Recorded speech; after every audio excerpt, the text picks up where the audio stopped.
testimony. Natasha. Thank you all very much for having me here today. My name is Natasha Kornak, and I am the Daughters of the Vote delegate for Calgary Confederation.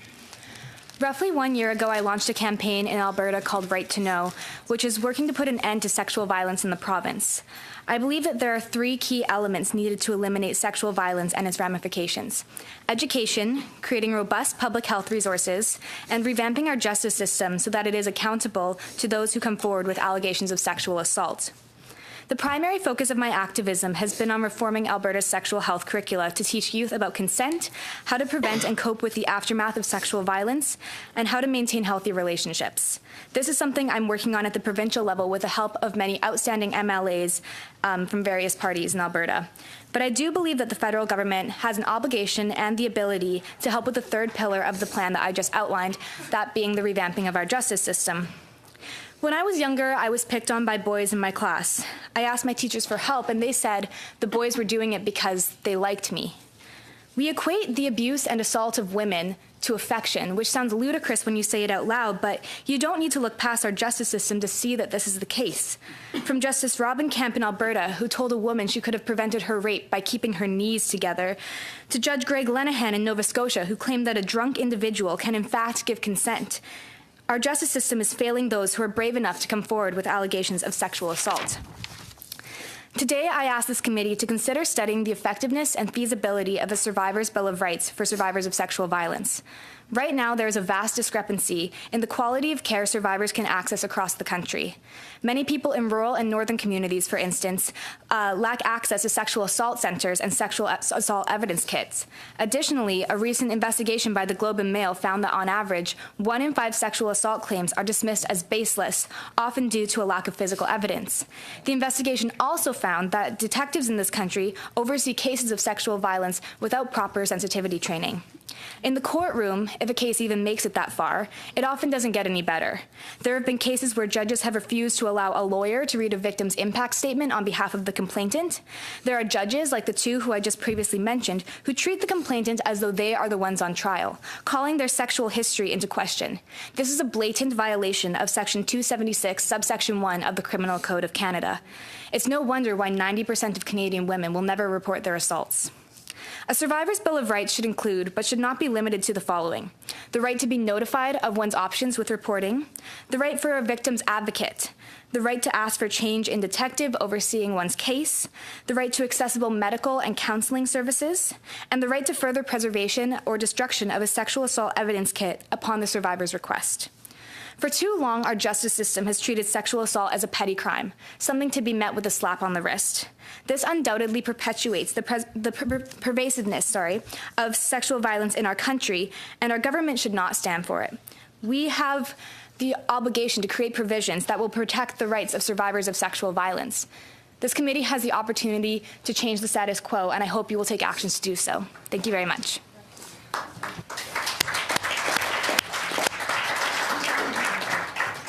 Thank you very much to all three of you for some of actually the most powerful testimony we've heard on this committee. I'm going to turn it over to Ms. Ludwig. Thank you. Thank you all for your testimony, and thank you for being here. Certainly, I think that the three of you and the other women that are here in the room is a true example of empowerment. We heard from witnesses earlier today about economic security, and one of the witnesses made a distinction between women empowerment and women justice. And I wonder if you could comment on that, because certainly what I'm hearing from all three of you is more about justice than individual empowerment. And two, if you have a chance, if you're able to share with us, who were your mentors that helped you get here with the confidence today? Thank you. Sure. So I think the two complement each other really well. And I think for Indigenous women that we particularly spoke to and all identify with, that we need justice for our women, but at the same time, seeking justice for our women helps empower us and our daughters and our sisters. And so I do think that they go hand in hand. And examples of things that we collectively can do with the support of government action in terms of creating more comprehensive policies, Survivor Bill of Rights. These are things that can not only bring justice, but also help empower are women as well, to gain autonomy and to gain justice in the process, and then have the ability to choose the life that they desire and pursue those paths. Yeah. Does someone help you get the path to get Pardon here? me. I think my mom was a really beautiful influence on me, and I'm the first in my family to go to university, like I mentioned, and just knowing someone was there cheering you on and saying you can do it, and there's going to be hard days, but keep persisting. No matter what my dream was, was really empowering for me. Thank you very much. One of the biggest mentors I had was my mom, and when I first applied for Daughters of the Vote, I was like, no, wait, I don't want to go anymore. But then she kept pushing me. She was like, this is your way to go somewhere where you want to go. And the other question, do you think you could slightly paraphrase it again? Yeah, so one of the earlier witnesses today talked about economic security of women, that if we only focus on empowerment, we can sometimes individualize cases. But if we focus on women, in the justice for women, we're talking about raising all women up. If you're able to speak to that. Empowering women. That's right, you don't Good have question. So, to. Alana did a great job answering. I don't have an answer, I'm sorry. Okay. Thank you. Yes, ma'am. So with the respect to your first question, I think what's really important is when we talk about empowerment, we often talk about women, but I think something that often gets neglected in the conversation, especially at the political level, is the intersectionality of women. All three of us here sitting on this panel before you are of Indigenous descent, and I think when we talk about the intersectionality of women, we need to talk about how these issues impact women on different levels. So Indigenous women, women of color, LGBTQ, two-spirit women, all these different elements that pertain to women, they come together and they diverge, and those efforts, when we talk about trying to instill empowerment in women, have different effects for those different levels of intersectionality. So I think that's one thing that's really important. When we talk about individualizing cases, we can't lump people together, but we also can't individualize cases. So I think it's a very complicated issue, which is why I think this committee is very important. With respect to mentorship, I'm really fortunate to have had women in politics who have mentored me over the past few years. One of my biggest mentors has been my MLA in Alberta, Mrs. Leela Sharon Ahir. She has been one of the most amazing people who has been behind this campaign from the get-go, and I'm so grateful for her support. Another person who I'm really thankful to have had a relationship with is the Honourable Michelle Rempel, who has been probably one of the most incredible crusaders for feminism in politics. And so she's also been a supporter of this campaign, and you know, I'm very fortunate to have had the influence of these women, and you know, I was kind of hesitant to even send my initial letter to the Minister of Education in Alberta about my concerns with sex ed. And then I thought, you know, if they can do it, why can't I? So that's kind of, I hope that answers your question. Thank you all very much. Thank you. thank you. And I believe Mr. Motz, you're Thank you. next. Again, thank you, ladies, for being here. Just as a bit of a background, I spent the majority of my career previous to this dealing with exactly what you've talked about. In law enforcement for 35 years, I dealt with many young ladies who had the fear that you guys live with for too often. I partnered with a number of teachers in high school, and together we taught the sexual rights and responsibility through the comm class, it was called at the time. It was before you guys were born. But what I find really disturbing is that the trend hasn't improved. You still face the challenges that you face. The justice system it's an uphill battle, and you know, in the policing community, we feel that same uphill battle that we're struggling. And so I guess I'm wondering, the Honourable Rona Ambrose introduced a private member's bill that we hope will get some traction, at least to start the justice system revamp, as you said, Natasha. I just wanted to get your thoughts on on what you feel that would do, and what other things specifically you think might help the justice system revamp specifically. Do you mind if I? The answer, could you maybe say what's in the private member's bill if they may not be familiar with what's in it? The Just Act you're referring to, correct? Yes. Yes. If you know, you go ahead.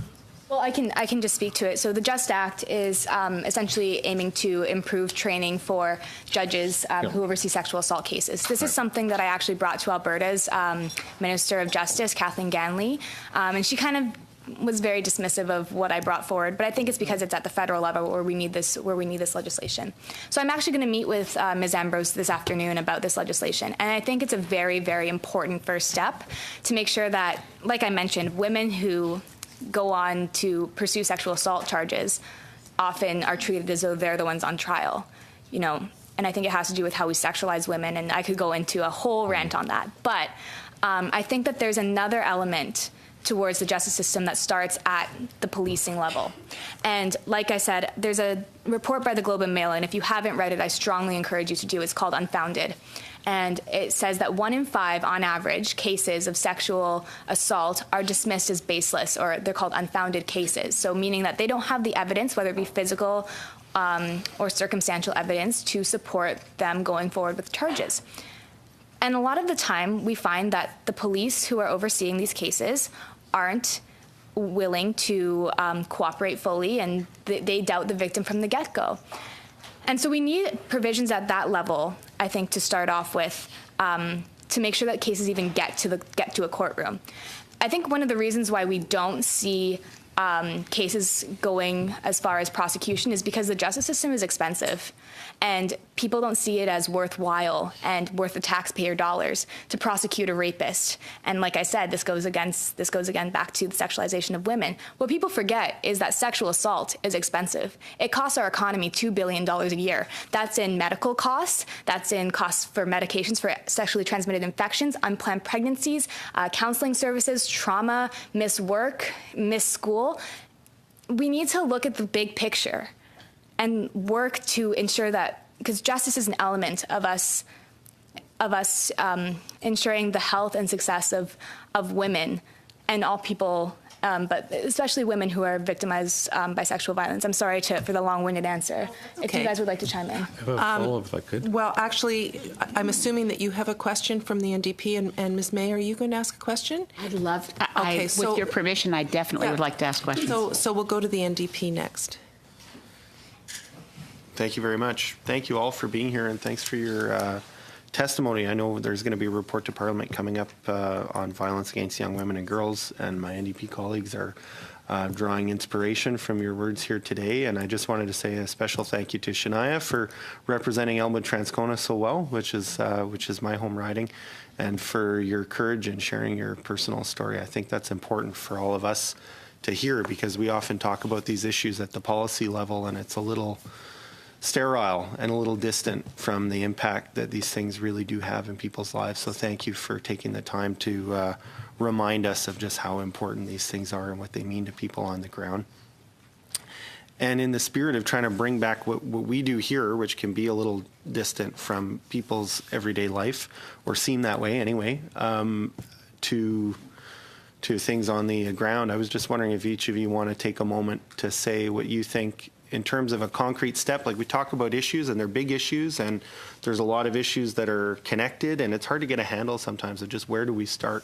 So what do each of you think would be a useful action for government to take, just as a starting point, if we want to try and start getting something done and start moving towards a culture that's more safe for women? How can we start doing that here in Ottawa? What are some first steps? And we could start with Alana and go down the line. Thanks. Sure. So I think two really tangible things that government can support young advocates like ourselves on is, one, making sure that post-secondary institutions actually have the means to support their students and proactively prevent sexual violence from occurring, so that there's effective response and there's effective prevention, because there are wide discrepancies in what universities, colleges offer their students. Some offer nothing, and others offer very comprehensive services. And another tangible item that I think the government can support on is creating these full service centers where survivors can go for everything they need following an incident of sexual violence, whether it be legal assistance, counseling, financial planning, whatever the needs might be. In Toronto, there's the Barbara Schleifer Clinic, and it offers these services to women who have experienced sexual violence or are fleeing domestic violence, all within one house. And we don't see that anywhere else in the country. And there's often, sparse resources and strains on funding, but actually prioritizing that and making these services available to women coast to coast to coast, I think is something that can offer beautiful implications and help us build the first generation free of violence against women. Shania? Yeah, I want to second on her second. The whole thing about having community, like safe house and stuff, for all women of all ages. I don't remember who I was talking to, but somebody told me that the average age of sexual exploitation is 13, but how many 11 and 12-year-olds made 13 the average age? And so, like, to have services available to children, such as 11 to adults, would be very helpful. And also, like, doing what we are doing now, we're invited to talk to you guys about, like, we're all under 23, so it would be nice to hear from more other under 23-year-olds, and just to have, like, the youth voice be heard. Keep it quick so that we can give Ms. May a chance. Yeah, I was just going to second what Alana has put forward. At a lot of universities, they're now having to be mandated by provincial governments to create sexual violence policies, but not every single university has them. And right now, a lot of them are very sparse in their language and the kind of provisions that they outline in those policies. So I think we definitely need to legislate and create standards that post-secondary institutions have to adhere to make sure that they are consistently providing services to people on campus. So that's something that I think the federal government can definitely step in. Thank you. So I know we only have till about 11. Well, we do have till 11:45, and then we have more girls coming, or more young ladies coming. So over to you, Ms. May. Well, first, I just want to thank each of you for coming. I really think it's wonderful that you applied for the Daughters of the Vote, that you were chosen. And Natasha raised the issue of intersectionality, which is clear. I mean, the first wave feminism of my generation tended to be women of privilege in the 1950s and 60s. And now there's greater awareness that racialized and indigenous women are much more vulnerable to patterns of domination and exploitation. And that's, I think, even evident in hearing from the three of you of indigenous background. So I wanted to thank you. And then my specific question is to Shania. Have you spoken publicly before ever about how you present yourself to the world and your feelings of vulnerability if you present more as the beautiful young woman you are?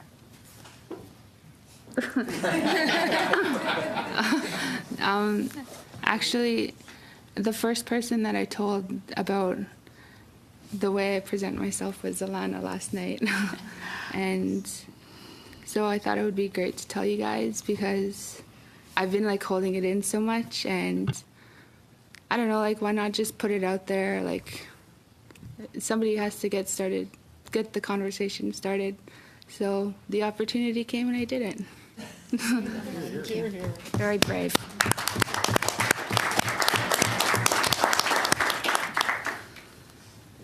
So thank you all. Shania, I can see why you didn't want to speak first.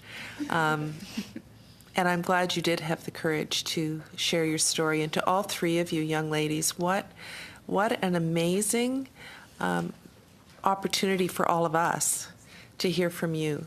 I think I speak for all of us in saying that we are just so grateful for you taking the time to come and speak, and how worthwhile it was for us to hear from you. So thank you very much. And we're going to switch over now. We have three other young ladies who are going to speak to us. Who have we got now? Yes.